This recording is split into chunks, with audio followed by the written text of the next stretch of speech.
Assalamualaikum warahmatullahi wabarakatuh. Alhamdulillahi rabbil alamin. Wa bihi nasta'in ala umuri dunya waddin. Wassalatu wassalam ala sayyidil mursalin wa ala alihi wa sahbihi ajma'in. Rabbi shrah li sadri wa yassir li amri wahlul 'uqdatam min lisani yafqahu qawli. ولا حول ولا قوة إلا بالله العلي العظيم. Kita sambung kitab Asas Aqidah Islam. Dan kita dah sampai pada muka surat 256. Siapa ada kitab, buka muka surat 256, baris yang kelima daripada atas. Iaitu tajuknya cara dan gaya soalan. Soalan apa ni? Soalan kubur. Kita pada bab yang ke-31. Iaitu peristiwa selepas daripada mati tersebut tentang alam kubur, kemudian tersebut tentang soal mungkar dan nakir. Jadi sebelum kita sambung tajuk baru pada malam ini, iaitu cara dan gaya soalan. Elok kita lihat ada satu lagi hadis daripada Sayyidina Abu Hurairah radhiyallahu anhu, yang mana saya petik dalam kitab lain yang tidak ada dalam kitab yang sedang kita pegang ini. Jadi saya habaq awal supaya sekali dia pun cari muka surat apa. Lah tak payah duk cari apa, sekali baru kita sambung tajuk yang baris yang kelima pada muka surat kita pada malam ini. Iaitu sebuah hadis daripada Sayyidina Abu Hurairah radhiyallahu anhu. Rasulullah sallallahu alaihi wasallam bersabda, "Idza qubiral mayt aw qala ahadukum atahu malakan aswadan azraqan. Yuqalu li ahadihima al-munkaru wal-akharu an-nakir." Nih. Yang kita dah sebut tentang malaikat yang namanya munkar dan nakir. Nabi kata apa? Apabila mayat itu disemadikan, dikuburkan, disemadikan, dan ada riwayat lain kata mayat salah seorang daripada kamu. Atahu malakan aswadan. Lalu datanglah dua malaikat. Yang malaikat ini aswadan, dua-dua gelap. Azraqan, dan warnanya biru. Apa ni? Gelap. Gelap biru ni. Dan Nabi kata macam tu, kita pun baca dua malaikat yang hitam kebiru-biruan. Ya, ada warna macam tu. Hitam kebiru-biruan. Apa? Itu yang Allah Ta'ala sebut kepada Nabi, dan Nabi pun habaq kepada kita. Jangan duk kira yang tu. Kiranya nanti kalau soalan tu kita boleh jawab ke tidak. Yang tu kena ambil kira. Biar nak main warna pun tak apa. Warna apa pun tak apa. Main nak putih ke apa ke, dia kata kalau warna lain boleh nak jawab. Jangan duk main macam tu. Kan? Maka malaikat ini yang namanya salah satunya munkar wal akharu, dan satu lagi nama dia nakir. Fayaqulan ma kunta taqulu fi hadzal rajul. Saya tambah ni tuan-tuan puan-puan dirahmati Allah sekalian, saya tambah kenapa? Kerana hadis ini tidak ada dalam kitab kita ni. Tuan-tuan tengoklah, ada satu hadis dah kita baca tentang soal mungkar nakir, muka surat 255. Tak apa kita dapat ilmu berkaitan dengan hadis tersebut. Tapi hadis tersebut, dia tak sebut tentang dua malaikat tu warna apa. Kita nak ambil tahu, ada lagi kita habaq lah. Maka kita ambil hadis itu supaya banyak lagi maklumat berkaitan dengan malaikat yang namanya munkar dan nakir. Fayaqulan, maka kedua malaikat itu bertanya, ma kunta taqulu fi hadzal rajul. Fayaqulu ma kana yaqul huwa abdullah wa rasuluhu ashhadu an la ilaha illallah wa anna muhammadan abduhu wa rasuluh. Fayaqulan qad kunna na'lamu annaka taqulu hadha. Bila malaikat ni tanya, apa yang kamu nak sebut tentang lelaki ini? Maksudnya Nabi kita, Nabi Muhammad sallallahu alaihi wasallam. Maka si mayat itu menjawab, dia adalah hamba Allah dan Rasulnya. Aku bersaksi bahawasanya tiada ilah melainkan Allah dan Nabi Muhammad itu hambanya dan Rasulnya.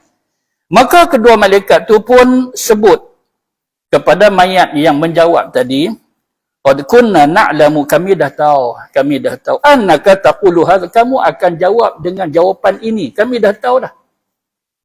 Thumma yufsahu lahu fi qabrihi 70 zira'an fi 70, thumma yunawwaru lahu fihi, thumma yuqalu lahu nam. Apabila si mayat itu jawab tentang Nabi kita, jawapan dia betul. Dia kata dia adalah hamba Allah dan Rasulnya, aku bersaksi bahawasanya tiada ilah melainkan Allah. Dan dia ni pula adalah hambanya dan Rasulnya. Dua-dua malaikat kata, aku tahu dah, kami tahu dah, jawapan tu sekali keluar daripada mulut hang. Maka malaikat kata apa dia? Kamu berjaya. Akhirnya apa yang berlaku? Diluaskan kuburnya 70 zira'an fi 70. Ulama kata lebarnya dan panjangnya kubur dia, kita yang biasa tengok orang simpan kan, atau kita sendiri yang gali kubur, tak kerja tu pun kadang kawan ajak, tolong aku buat seorang ni, kawan tak mai kan. Contoh kan, kita tahu tak lebar dia berapa kaki, panjang dia berapa kaki, dalam dia berapa kaki kan. Tapi yang ni apabila jawapan dia betul, maka apa yang berlaku kepada kubur yang kita kata 3 kali 7 dan sebagainya itu akan diluaskan 70 zira'. Tuan-tuan tahu tak apa maksud zira' di sini kan? Dilapangkan akan kuburnya 70 hasta lebar, 70 hasta panjang. Dan ada yang kata dalam pun 70 hasta. Ui, luas semua. Jadi oleh kerana itu takut dengan kubur ni, kata dah lah mereka bagi luas tu, pas lagi buah tanah pula kan. Luas yang ni pun lama nak tunggu akhirat ni, pas buah tanah nak pergi mana lah, aku sempit kan. Apa Allah Ta'ala dan Rasul suruhlah kita buat. Kebajikan jangan duk berdolak dalih. Dosa maksiat jangan terengin terhegeh-hegeh nak buat. Nantinya dia akan jadi sempit yang kita sendiri pun tak boleh nak fikir. Sempit, tersempit, paling sempit. Tapi kalau nikmat kubur, nanti kuburnya akan jadi luas. 70 hasta kali 70 hasta. Kemudian diberi cahaya baginya di dalamnya, cerah. Ni otak kita, duk abang kata, takut tu lah. Gelap. Habislah, apa bunyi macam-macam kata, yang kalau jengking, kalau ada ulang sebagainya. Ini semua tak berlaku kepada semua yang masuk dalam kubur. Ada yang kena, ada yang tidak.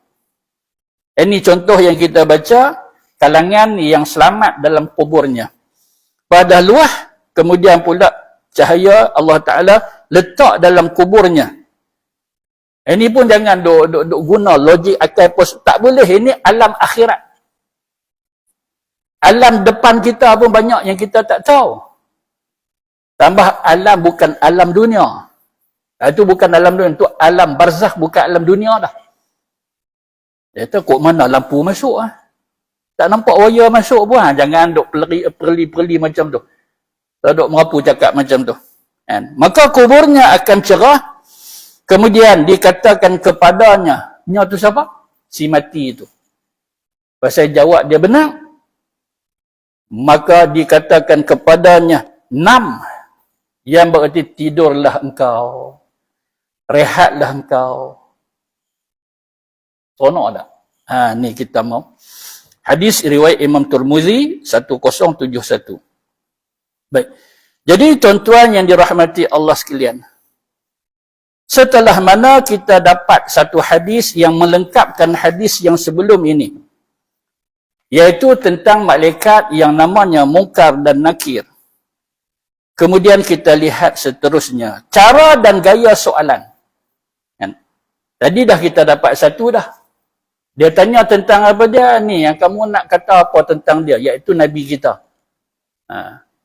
Maka jawapan dia benar. Dia kata dia adalah hamba Allah dan Rasul. Dia sekali mengucap terus. Sedangkan kalau kita lihat pada muka surat sebelah, dia tak boleh nak jawab. Yang kita dah baca. Ni siapa dia? Dia kata la adri. Apa kena kepada dia? Ni, malaikat seksa dia. Yang kita dah baca dah dulu. Jadi kita cantum hadis yang dulu kita baca dengan hadis sekarang ini. Baru nampak, oh kalau boleh jawab, apa balasan dia. Yang tak boleh jawab, kita dah tahu dah dulu. Begitu. Jadi atas kita pilih. Nak selamat ke tidak? Mau selamat. Maka yang inilah kita nak. Tu macam mana Ustaz? Saya nak jawab ni boleh ke tak boleh? Dia tengok kepada amalan kita. Tapi hidup menghina Nabi. Hidup menghina Allah. Lah ni tuan-tuan. Dia macam virus berjangkit sekarang ini. Seorang-seorang jadi seronok nak menghina Islam. Nak menghina Allah. Nak menghina Nabi. Oi, tuan-tuan. Yang perempuan ada, yang lelaki ada. Dah zaman ni tak payah saya nak ulas banyak-banyak. Tuan-tuan dapat dah sat saja. Sat saja. Ini kita ingat kita orang mula dulu dapat. Habaq-habaq dah terlama dah kami tahu nampak. Ni. Jadi pok ni agak-agak boleh jawab tak? Tak boleh jawab. Sebab apa? Yang nak menjawab tu amalan kita. Amalan kita tak ada teruk amalan apa, teruk amal yang toleh, amal yang jahat. Dah jawab apa? Tak boleh la adri lah dah jawab. La adri itulah tengok muka surat sebelah. Apa balasan yang bila dia jawab, dia kata la adri. Aku tak ambil tahu. Aku tak peduli apa. Itu dia jawab dalam kubur dia. Para ulama mengatakan bahawa soal jawab malaikat dengan orang mati itu berlaku dengan secara biasa melalui lidah. Ini ada pendapat di kalangan ulama kita. Ada yang kata, kalangan ulama kita kata, jawab itu iaitu roh yang jawab. Roh yang jawab. Ada ulama lain pula kata, dia kata bukan roh yang jawab. Sebaliknya yang jawab itu adalah lisan. Bukan roh tu. Batang tubuh dia sendiri ada kat situ. Dan menjawab. Yang ni kita jangan fikir. Kok mana pula? Kok mana pula? Apa tadi kita simpan dia? Ya tak apalah yang tu. Uruskan jenazah dia. Kapankan apa semua. Nu kawan yang rentung. Tak ada lidah lah, tak ada lidah. Muka tengkorak. Macam mana nak jawab dengan lisan dia? Jangan fikir. Ni soal alam barzakh. Maka sini pengarang kata apa dia? Maka jawab macam biasa. Bila orang tanya, hang jawab macam mana? Saya jawab macam ni. Macam tu. Menggunakan lidah. Ini juga disebut oleh Imam Ibn Hajar Al-Asqalani dalam kitab dia disebut itu yang kami faham, iaitu jawapan ahli kubur itu dengan lisan. Walaupun badan mereka telah hancur. Nampak tuan-tuan? Ada kitab tengok. Walaupun badan, maksud tubuh badan dia, siapa si mati itu, hancur dimakan harimau dan lain-lain. Dia tak kami tahu mati. Betul kami yakin dia mati. Lepas tu nak tanam apa tak ada. Mayat dia tak ada. Tak ada. Sama ada boya ke makan dia. Dia kata habislah kawan saya lari balik. Abang kat orang kampung. Habis kawan saya. Siapa ni? Kawan. Hampa pergi mana? Berapa orang? Dia abang. Tinggal yang ni saja, tinggal yang ni saja. Saya dan lari naik. Oh, pakat mandi sungai. Kan? Buang-buang baju seluar apa semua, tinggal baju seluar tu. Kan? Mai satu boya, pang, tak tinggal apa dah. Masuk dalam perut. Kan? Lepas tak ada dah, meninggal dah. Kan? Lepas tu nak tanam apa? Kan? Tahu kata mati saja. Tu macam mana Ustaz? Cantik eh? Cantik apa? Tak kena soal mungkar nakir, kena. Mati kat mana pun kena. Kan? Macam mana keadaan jenazah dia pun kena. Soal mungkar dan nakir. Kan? Mati kat mana? Mati kat bulan tu. Naik. Mereka minta wakil kampung ni. Kita pun hantar kawan tu. Oh, jenis berani naik tinggi-tinggi. Hantar pergi naik bulan. Dengar kata tak ada dah. Ninggal kat sana. Kan? Kubur dia kat sana ke? Tak ada kubur ke? Kena tak soal mungkar nakir? Kena. Mati rentung? Kena. Rimau baham? Kena. Boya telan? Kena. Dan sebagainya. Nampak? Dan lain-lainnya maksudnya dan sebagainya lah. Maka yang mati itu akan berdepan dengan soal mungkar dan nakir. Cumanya ada ulama yang sebut beberapa kalangan yang tidak disoal. Wallahu ta'ala a'lam. Masing-masing ada hujah. Dan antara yang tidak disoal itu, iaitu orang yang mati ketika jihad fi sabilillah. Dan seorang yang mati ketika dia mempertahankan agama Allah Ta'ala menentang kufar. Kerana ada dalil dia. Selamat daripada soal mungkar dan nakir. Satu. Yang kedua, yang mati syahid. Kan? Samalah. Kan? Yang kata mati dalam perang tu syahid juga. Ini ada dalil, maka dia letakkan dalil, dia letak ini nombor 2. Kan? Mungkin disebabkan perkara lain. Kan? Dia mempertahan Islam, i'la' kalimatillah, tetapi tidak di medan pertempuran. Nampak kan? Maka sebab itu dia letak ni nombor 2 syahid. Lagi yang ketiga iaitu orang yang mati disebabkan sakit dalaman. Sakit dalaman perut ke, kan? Lah banyak kanser usus. Kan? Dan ada ulama kata kanser pun sebahagian. Kanser sebahagian. Kan? Daripada yang disebut sebagai sakit dalaman itu. Kan? Kemudian siapa lagi? Iaitu mereka yang mengamalkan surah Tabarakallazi setiap malam, yang beramalkan setiap malam. Tak kira malam ada kuliah ke tidak ke, pergi ke rumah anak dia ke, duduk kat kampung dia ke, duduk kat mana-mana homestay ke, ada motel ke, hotel ke apa, dia tak pernah tinggal. Suratul Mulk, Tabarakallazi biyadihil mulk. Tuan-tuan mai, tuan-tuan. Ini antara kalangan yang disebut sebagai terlepas daripada azab kubur. Wallahu ta'ala a'lam. Baik.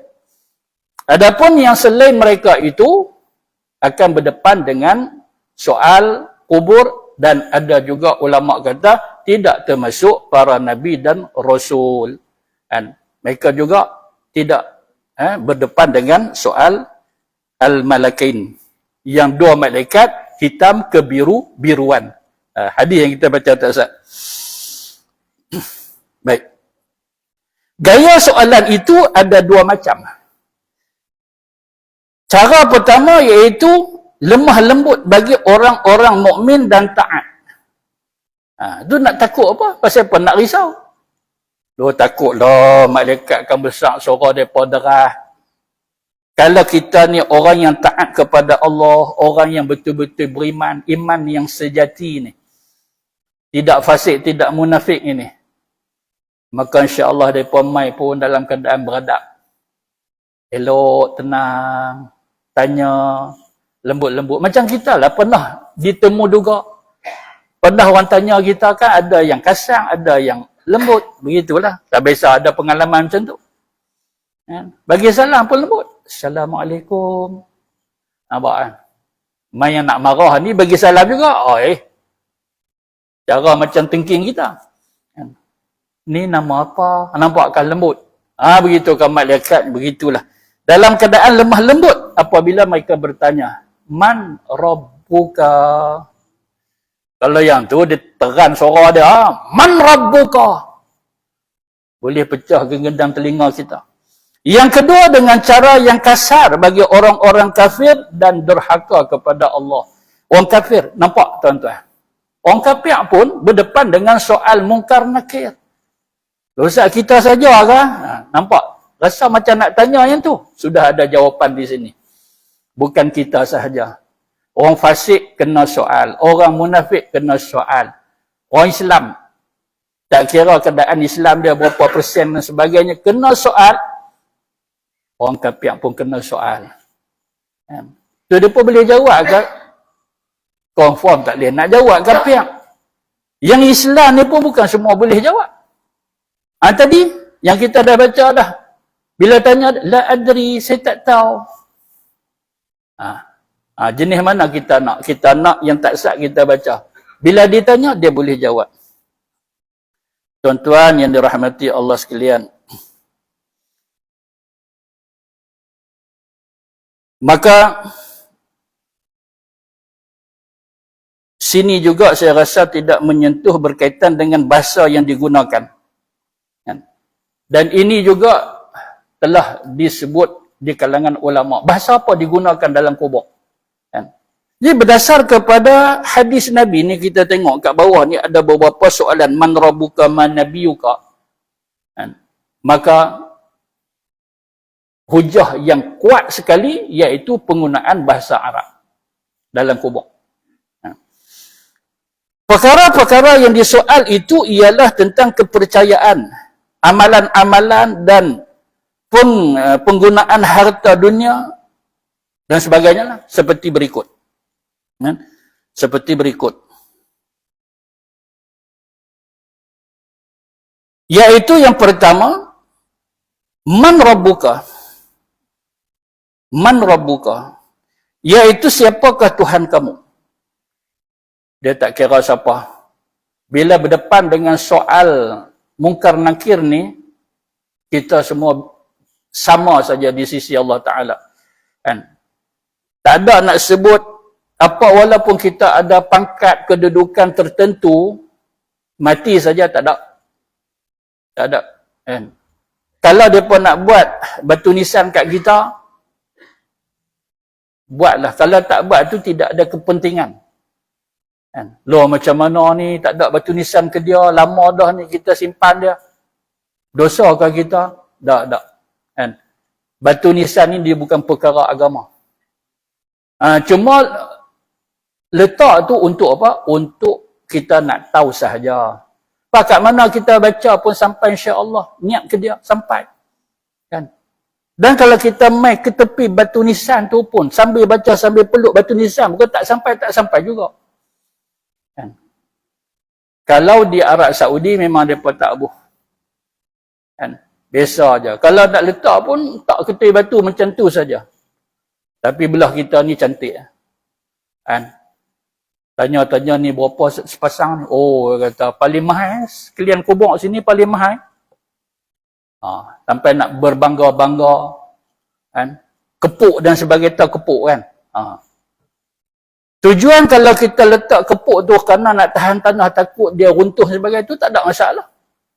Tak ada masalah. Baru ni ada satu masjid. Kawasan Kedah ni juga. Ramai-ramai sangat ni. Siapa meninggal? Dia kata tak ada siapa meninggal, Ustaz. Pakat gotong royong, buh kepuk.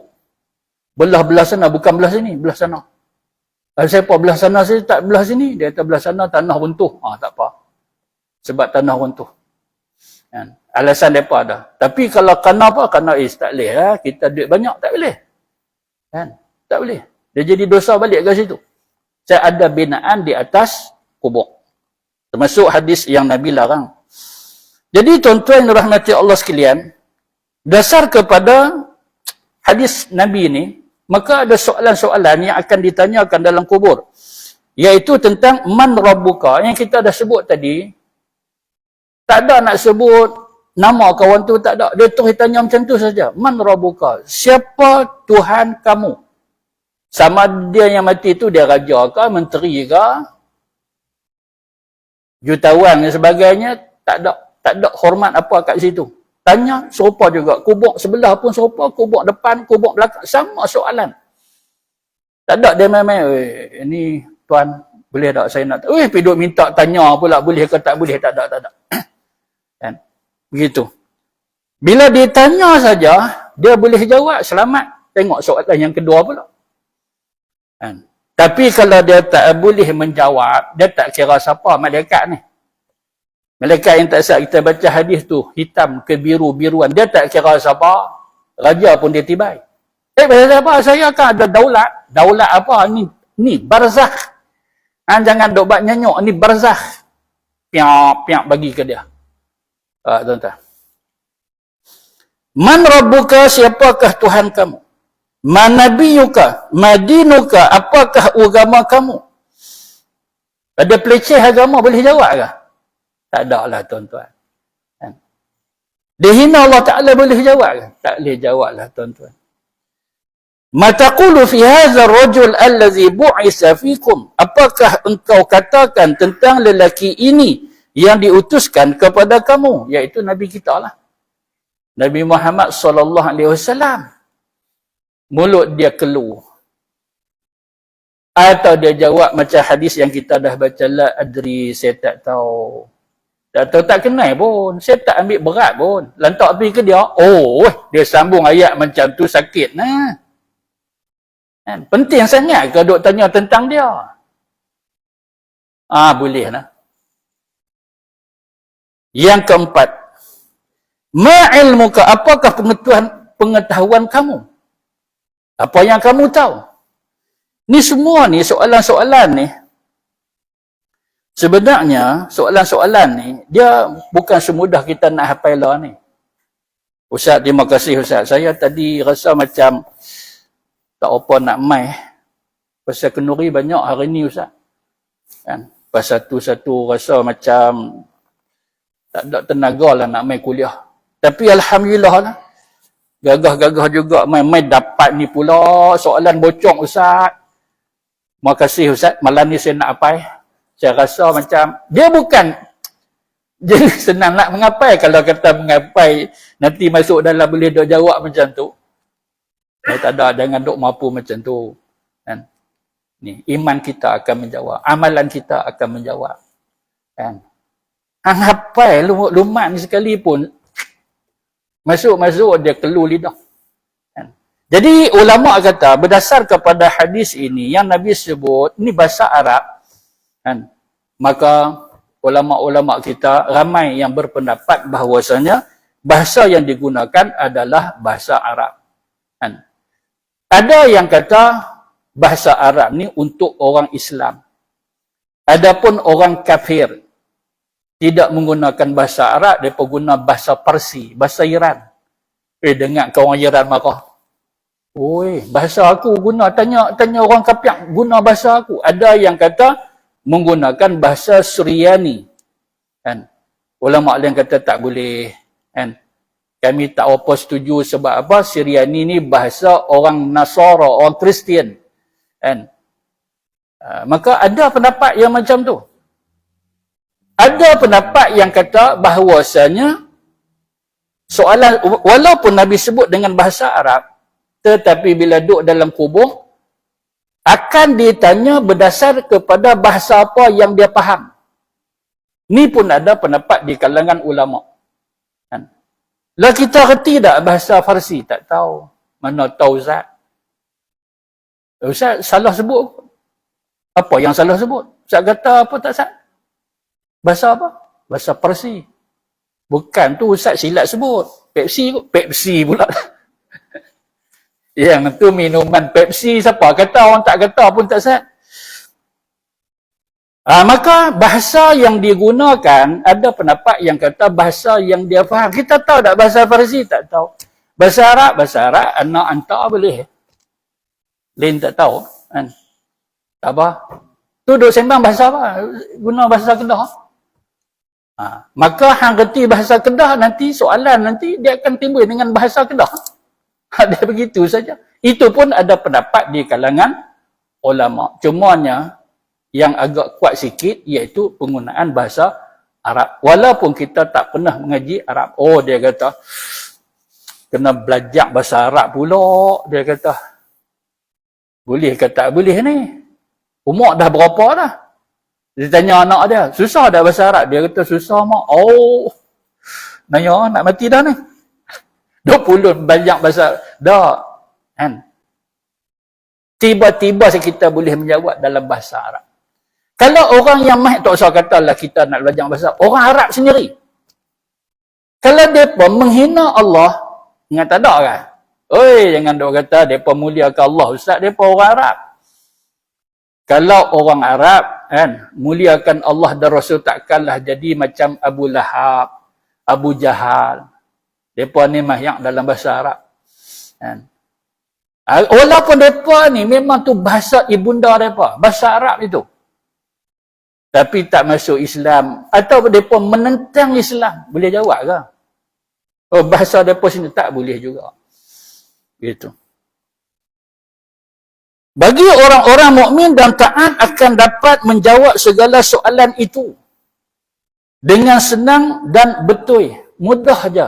Tak ada teragak-agak. Habis soalan saja jawab terus. Man rabbuka? Allahu Rabbi. Nampak? Senang saja. Ulang boleh tak soalan ulang semula? Lagi nak kena tabuh ni, berdua suruh aku ulang pula. Sama sedah. Man rabbuka? Allahu Rabbi. Madinuka? Al-Islamu dini. Nampak? Jadi kita nak kena betul-betul faham sekarang ini, kan? Allah itu. Kena belajar sungguhlah berakidah bagi mantap sungguh-sungguh. Muliakan Allah itu. Ni kita duk belajar kita akidah ni. Kan? Tak apa nak ingat, buka balik. Daripada mula baca, bagi faham betul-betul, pertahankan akidah kita ni. Orang yang sayangkan Islam, kan? Memang betul-betul mempertahankan akidah dia. Tak boleh dengar ni. Siapa-siapa nak menghina Islam ni, dia tak boleh dengar. Ya ni sekali dia senyum, dia kata, bani mereka ni macam tu saja, dia kata. Tak ada rasa macam, dapat ke aku mereka ni. Nampak kan? Mau ada letak. Bukan kita nak betul-betul nak serang mereka. Tapi mau ada lah perasaan yang kita tak mau benda ni berlaku. Awak lah mereka ni. Begitu kan?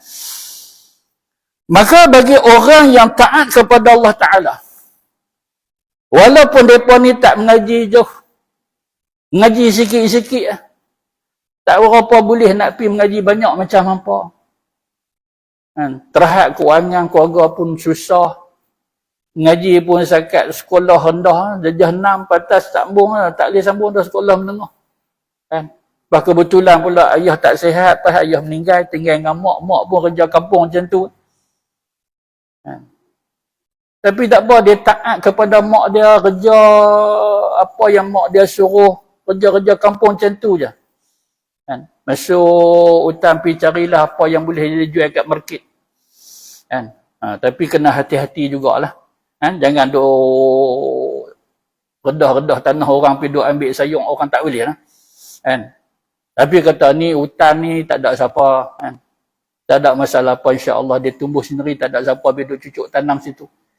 Tak apa dia kerja macam tu, tak, jangan kita hina dia. Jangan kita ada sahabat Nabi yang dia ragah bukit, ambil ketul batu pergi jual kat market. Kan? Tengok-tengok kat tangan dia tu, dia kematu tangan. Ni dia letak kat bau ni, kalau batu besar sikit dia letak kat bau. Kan? Tengok-tengok bau dia, macam tapak kaki kat sini, macam tapak kaki. Kematu. Kan? Tak apa, janji kerja tu halal. Kan? Ni pegang-pegang tangan, lembut. Dia kata boleh buat menentu. Kena siasat dulu.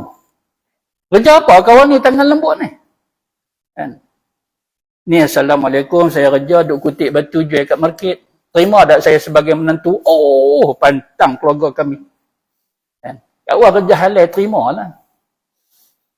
Tapi tak apa, kita nak kena tahu lagi lah. Bukan setakat yang tu, mau tahu lagi. Mengaji kat mana, boleh tak sembahyang kan jadi imam kat begitu. Kan? Sebab orang dulu, yang tu yang keutamaan dia apa? Akhlak macam mana? Agama macam mana? Bat duit ringgit tu tolak tepi. Kita dah sebut dah dulu. Menantu kepada Abu Sa'id. Sa'id bin Musayyab. Musayyab ataupun Musayyib. Sa'id bin Musayyib. Dia ni siapa dia? Dia ni adalah penghulu segala tabi'in. Kita dah sebut dah dulu. Tak mahu sebut banyak kali. Sikit lah kita sebut tentang dia. Menantu dia apa? Menantu dia orang tua yang mengaji dengan dia 40 tahun lebih. Nampak? Start dia mengaji tu umur berapa?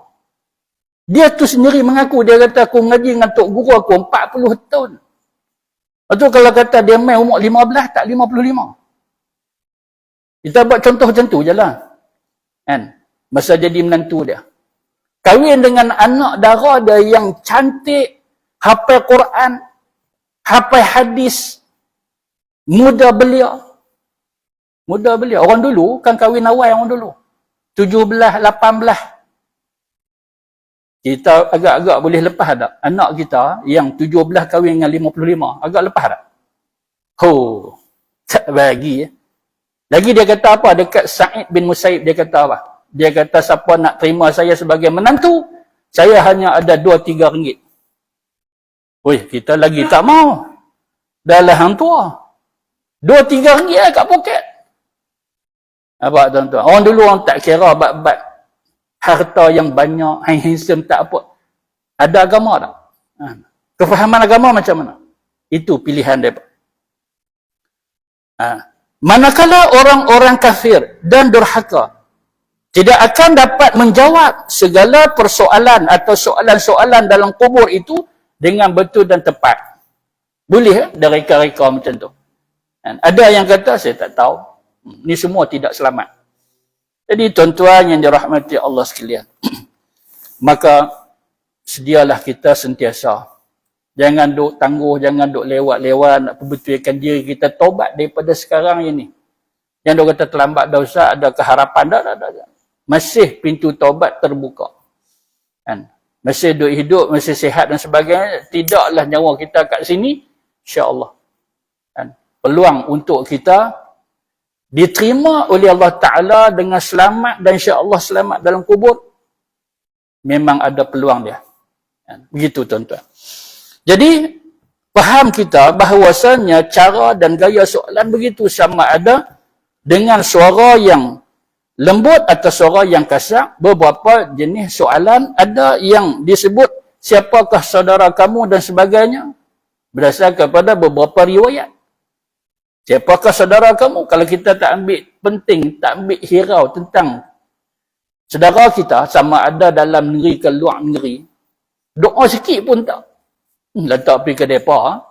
Depa-depa lah, kita tak boleh. Kan? Kita ni orang Islam yang bersaudara mara. Kan? Asal kita daripada yang satu Nabi Adam. Kan? Depa tetap saudara kita, wala duk kat Palestin. Depa tetap saudara kita, wala duk kat India. Kan? Banyaklah huru-hara dunia sekarang ini yang terlibat dengan kebuluran, saudara kita tu. Yang susah, yang merana, kan? Yang terlibat dengan peperangan dan sebagainya. Semua saudara kita.